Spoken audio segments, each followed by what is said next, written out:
name's Sam, and this is babyREADY. And today we're talking a little bit about cesarean sections or cesarean birth.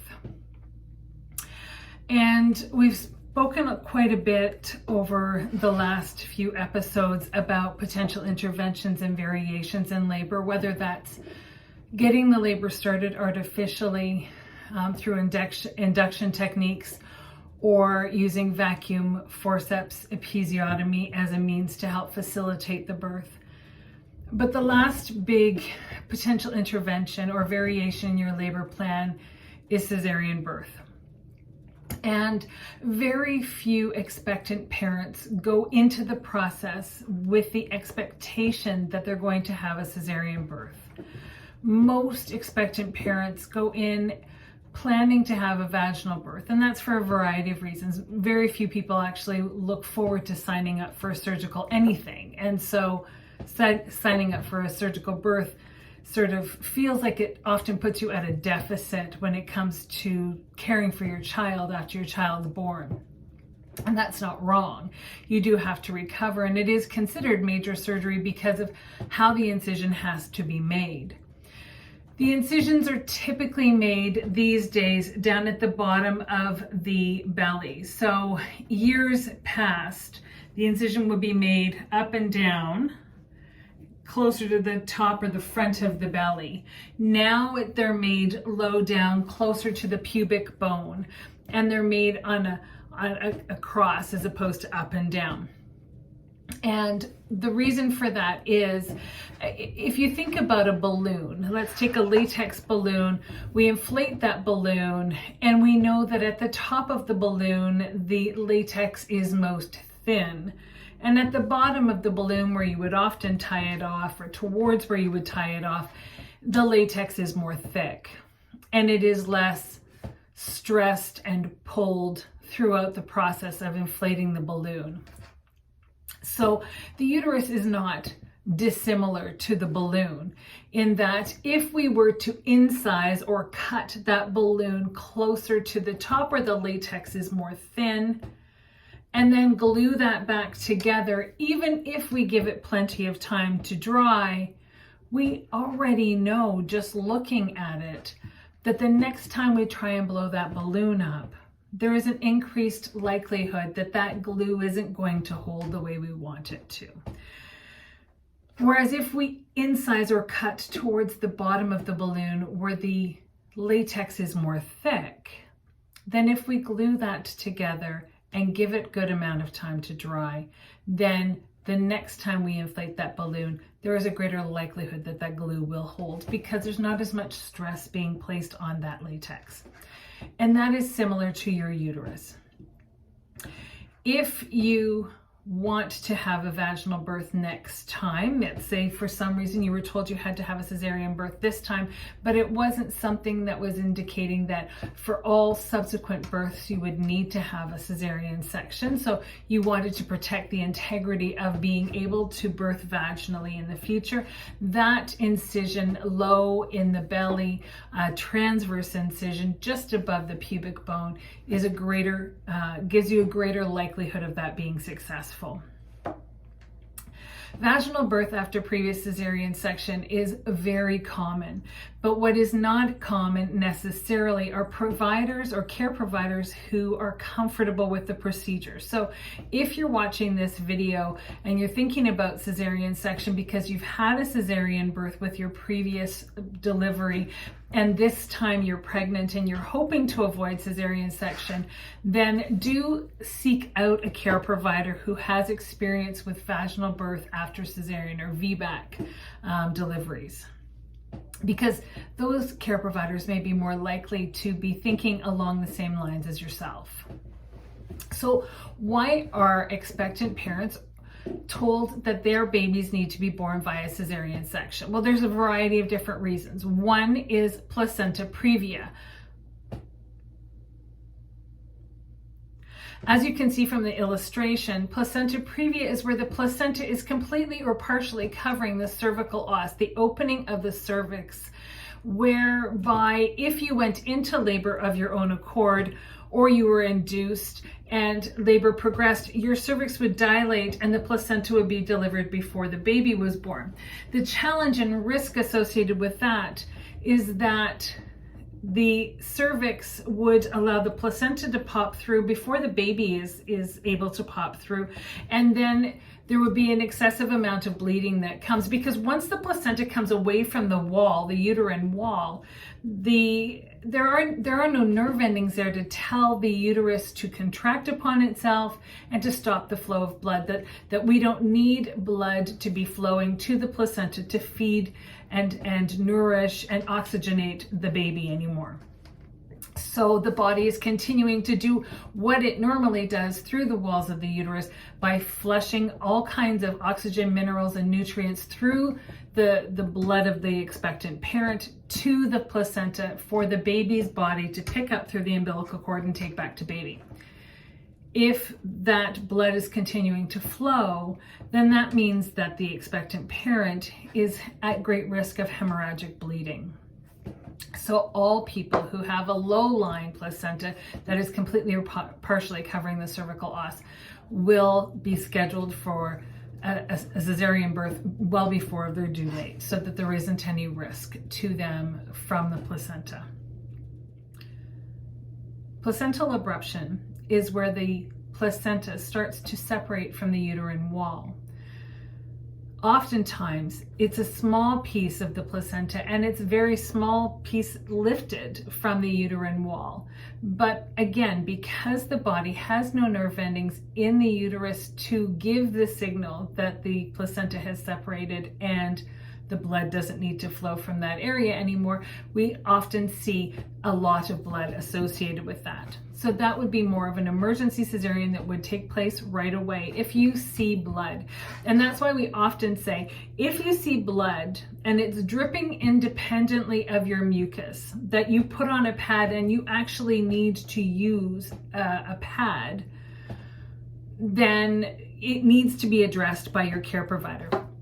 Seeing blood when you wipe, when you go to the washroom, is not uncommon, especially as you're getting ready to go into labor. And we talked about the bloody show as a sign that your body's getting ready to go into labor, or that labor is starting to happen. However, blood dripping independently or being like a menstrual cycle without the bloody show associated needs to be addressed by your care provider. So do reach out to them or make your way immediately to the closest birthing facility so that you can be attended to by the care team there. If you are having twins and your baby A is presenting in a head down position, most often, most care providers will allow you to go into labor on your own, and or even if you can't go into labor on your own, it needs to be started artificially, at least plan for a vaginal birth. If baby A is not in a head down position, they're in a side lying or bum presentation first, then there are very few care providers who will allow you to go into, or there are very few care providers who are comfortable with you birthing vaginally, and most will recommend a cesarean section scheduled in advance of 38 weeks. If you're pregnant with 3 or more babies at one time, it is generally always a scheduled cesarean birth. And that is to help protect the babies, to create a controlled environment whereby the babies have a care team in place, ready to care for them. And because they're often much smaller, they don't have to withstand the stresses of going through the labor process. So that's another indication. Sometimes gestationally diabetic parents do end up having a scheduled cesarean birth because they haven't been able to induce, or because the gestational diabetes is not well controlled. And if that's the case, then it's often a scheduled cesarean birth. when it comes to emergency cesarean situations, often what we see is an issue relevant to the baby's heart rate, because unfortunately we can't see how baby's coping with labor or with pregnancy in general. But what we can utilize to assess baby's well-being is their heart rate. And so regardless of who your care provider is, it's not uncommon for them to be listening to your baby's heart rate at regular intervals throughout the course of both pregnancy and during the labor process. If your baby's heart rate is particularly low and staying very low for a prolonged period of time, or particularly high and staying quite high for a prolonged period of time, that can be indicative of the baby being under some stress. It is important to know that traditionally, the baby's heart rate is likely to bounce between 120 and 160 beats per minute if it hits down to 110, but it's just dipping down there for a moment and then bouncing back up and primarily staying in the range that your care providers are comfortable with, or alternatively, if it bounces up to 170 or so and stays there for a moment and then slips back down, these are usually signs that baby's just awake and active and perfectly fine. But it's when we see the prolonged changes in their heart rate into a range that isn't considered normal, that they may see that your baby's having a bit of a challenge. And sometimes, especially if you're still early in the process, they may determine that it's safest to take baby out than leave baby in. And so, to recap, some of the reasons for cesarean birth include placenta previa, placental abruption, your baby showing signs of fetal distress with an abnormal heart rate. But what I haven't also mentioned so far was failure to progress. We use such affirming words for a birthing parent when they're not moving through the process the way the care providers say that they should. But failure to progress is simply a suggestion that no matter how much medication they put in your body, no matter how strapped down to the bed they keep you, no matter how limited you are with what you're allowed to consume and how you're allowed to move, your cervix isn't dilating. And it's probably in conjunction, all of those reasons combined, that are contributing to why you're not progressing. But irrespective of all of that, what is happening is that contractions are being forced upon you. Your cervix is not dilating. Baby's not moving down into the birth canal and being prepared to be birthed vaginally. So they tell you instead that it needs to be a cesarean section. If you have a pre-existing medical condition, perhaps you have active genital herpes, they will definitely do a scheduled cesarean section in advance of labor for that. If you have, if you're HIV positive, then they may or may not. It really truly depends on the care provider who's seeing you, what their decisions on that will be. If you're having, as I said before, 3 or more babies, then it's definitely a scheduled cesarean. And breech presentation. So as I say, anything other than head down. If they're coming transverse, they would need to be flipped using an external cephalic version to flip your baby into a head down position to be able to be born vaginally. But some care providers, if it's a frank breech, or a footling breech, if the baby's legs are crossed or by the shoulders, or one foot's down and one foot's up, some care providers are comfortable facilitating and supporting a birthing parent for a vaginal birth with a breech presentation, and other care providers are not. So if vaginal birth is really important to you and you want to investigate all of your options and know what you're allowed to do and what you're not allowed to do in terms of the support that your care provider will give you, then I encourage you to seek out a care provider who will support you for a vaginal birth with a breech presentation, if that's the case. So I think that that's pretty much all. There are other reasons that come up. There's always situations that come up.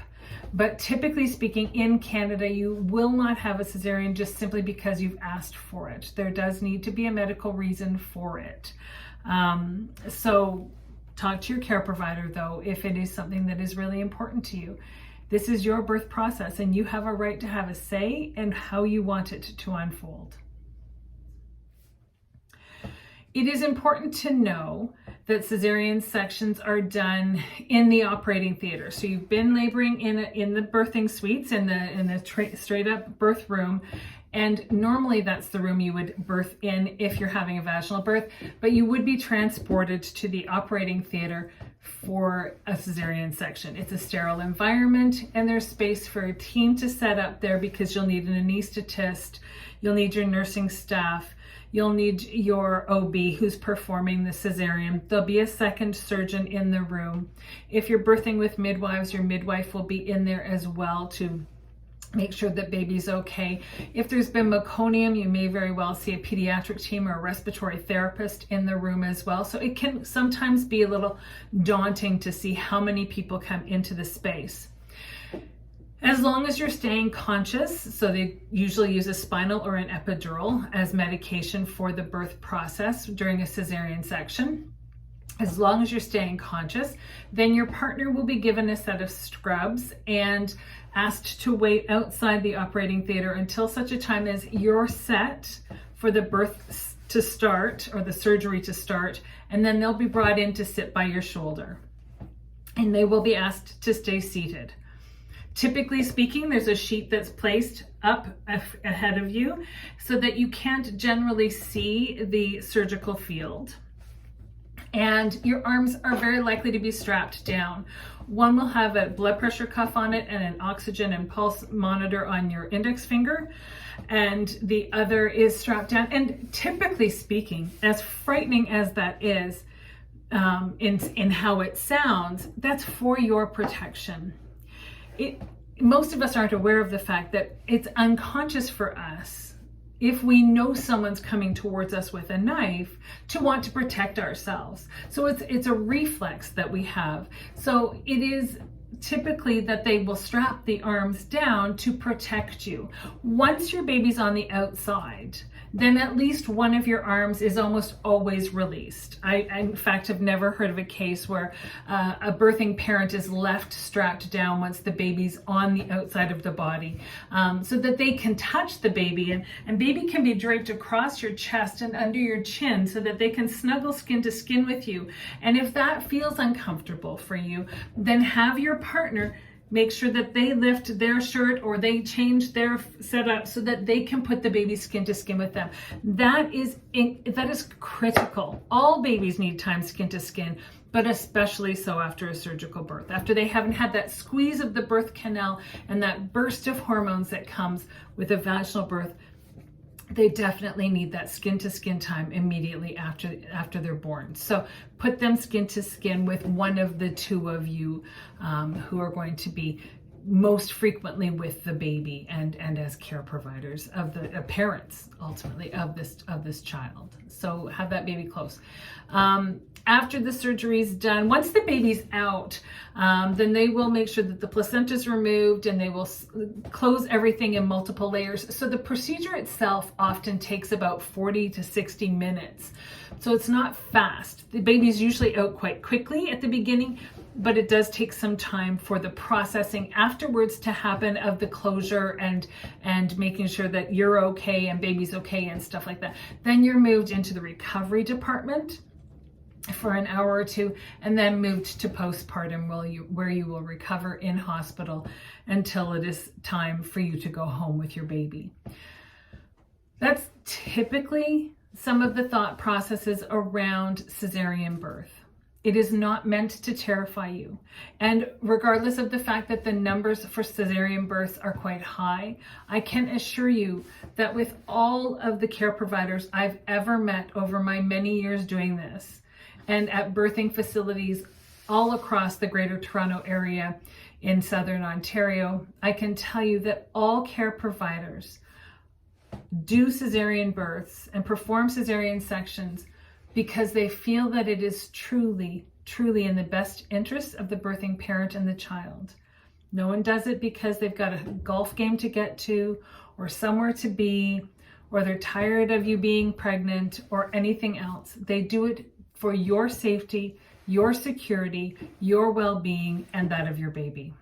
All right? If you have any questions, comments, concerns, fears about cesarean birth and you'd like to address them with me, please reach out to me.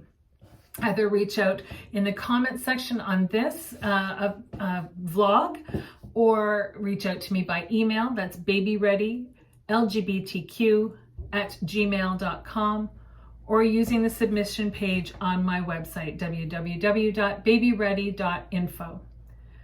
I only ever want to be able to provide you with reassurance and information, and I never want to frighten you. So if there's something that I've said that brings you concern, please let me know. I hope you have a wonderful day, and I will talk to you next time. And next time we're getting into coping strategies. So let's talk about how to make you comfortable during your labor process. Thanks.